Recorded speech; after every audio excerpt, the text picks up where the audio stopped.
Hello everyone, welcome back to a new video. So আজকে হলো Valentine's day আর আজকে আমরা সেরকম কিছুই করছি না কারণ আমারও শুটিং ছিল আর শান্তনুরও কাজ ছিল, তাই আমরা দুজনে কোনো প্ল্যান বা কোনো আউটিং বা কোনো ডিনার কিছুই প্ল্যান করিনি। বাট আমি সামহাও একটু আগে চলে এসেছি। শুটিং আমার শেষ হয়ে গেছিলো তাই আমি একটু আগে প্যাকআপ হয়ে গেছিলো, তাই আমি চলে এসেছি। জাস্ট এসে আমি হাফ অ্যান আওয়ার টাইম পেয়েছি হাতে। তো সেই টাইমটার মধ্যে আমি শান্তনুর জন্য একটা সারপ্রাইজ প্ল্যান করেছি ছোট্ট করে, মানে খুবই সিম্পল, বাট ওই আর কি দিনটাকে একটু স্পেশাল করে তোলার জন্য। আর ও চলে আসবে জাস্ট 10-15 মিনিটের মধ্যে চলে আসবে। তো আমি জাস্ট এলাম, এসে একটু ম্যাগি বানালাম আর ওর কয়েকটা পছন্দের জিনিস নিয়ে এসেছি, খুব ছোটো ছোটো জিনিস, বাট খুব পছন্দ করবে আই থিঙ্ক সো। চলো তোমাদের একবার দেখিয়ে দিই। তারপরে ও যখন ঢুকবে তখন পুরো লাইট অফ করে দেবো আর ক্যান্ডেলসগুলো জ্বালিয়ে দেবো। চলো, এইটা আমি প্ল্যান করলাম, এইটা আমি ছোট্ট করে একটা সারপ্রাইজ অ্যারেঞ্জ করেছি। জানি না কতটা স্পেশাল ফিল করবে, বাট আমার মনে হয় করবে হোপফুলি। আমার কাছে আর কোনো প্লেটসও ছিল না যে আমি ডেকোরেশনটা ঠিক করে করব, বাট এখন যা আছে তাতেই আমাকে কাজ চালাতে হবে। তো ওই ক্যান্ডেলসগুলো জ্বালিয়ে দেবো আর সব লাইটসগুলো অফ থাকবে। আমার মনে হয় ব্যাপারটা খুব রোম্যান্টিক হবে, ভয় লাগছে। যাই হোক, তো চলো দেখতে থাকো পুরো ভিডিওটা। সো আমি প্লেট একটা পাচ্ছিলাম না প্লাস্টিকের, বাট পেয়ে গেছি ফাইনালি।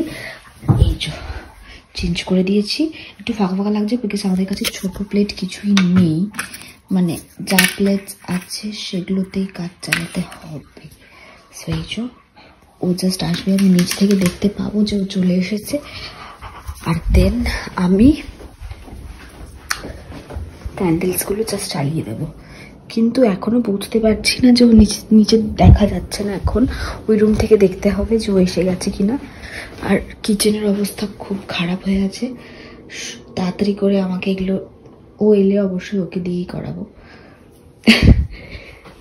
সারপ্রাইজটা আমি দিচ্ছি, বাট সব কাজগুলো তো ওই করবে না। এই দেখো, এখান দিয়ে দেখতে পাবে, এখান দিয়ে আসবে, মজা হচ্ছে খুব। যাই হোক, চলো এবার আমি ওয়েট করি ওর জন্য। ও এলে এইখানে ক্যামেরাটা এরকম সেট করে দেবো, এই জায়গাটা এরকম থাকবে ক্যামেরাটা, আর এখান থেকে ঢুকবে। দেখে নিয়ে একবার ক্যামেরাটা সেট করে যে কিরকম লাগছে কি না লাগছে। শান্তনু অলরেডি চলে এসেছে নিচে, আমি দেখে নিয়েছি ওর বাইকটা। এইবার ও লিফটে উঠতে উঠতে তার মধ্যে আমাকে এই ক্যান্ডেলসগুলো জ্বালিয়ে দিতে হবে।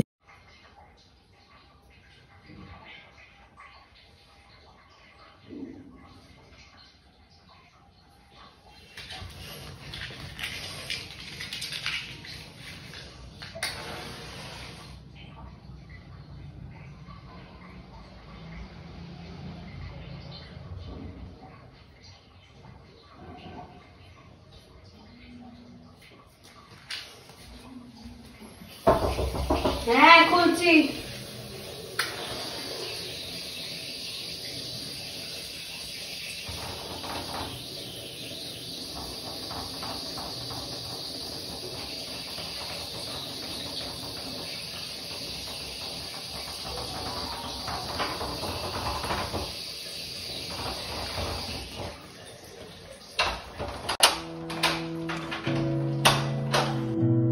তোমাকে না লেখা চিঠিটা ডাক বাক্সের এক কোণে, সাদা খামের না লেখা নাম এঁকেছে তার গানে।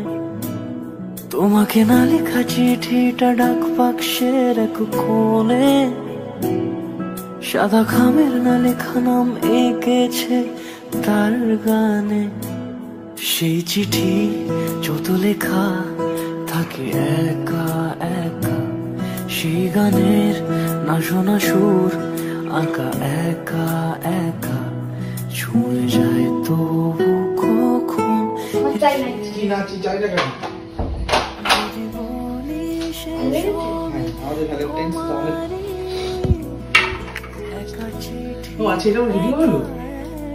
আমি জাস্ট তোমার জন্য, মানে তুমি বাইকটা কি করে, আমি দৌড়ে গেছি ওই ঘরে। বাইকটা যে আওয়াজ পেয়েছি, 2-3 বার বাইকের আওয়াজ পেয়ে দৌড়ে দৌড়ে গেছি। এই ক্যান্ডেলস গুলো জ্বালানোটা মেনেছি।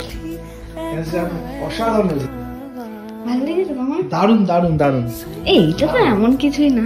যাই হোক, এই এখন এই ছোট্ট ছোট্ট ব্যাপারগুলো এই বিশাল বড়। এই ছোট, এটা মোটেই ছোট নয়। এটা কিন্তু বেসিক্যালি সত্যি সত্যি ক্যান্ডেল লাইট ডিনার হচ্ছে, তাই তো? বাজে হচ্ছে না মনে হচ্ছে। আমার তো হেভি লাগছে দেখে।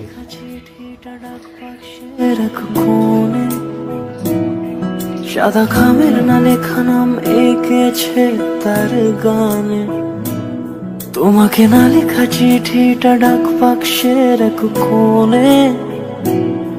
সাদা খামের না লেখা নাম এঁকেছে তার গানে, সেই চিঠি যত লেখা থাকে একা একা, সেই গানের না শোনা সুর আঁকা একা একা, ছুঁয়ে যায় তবু কখন এসে।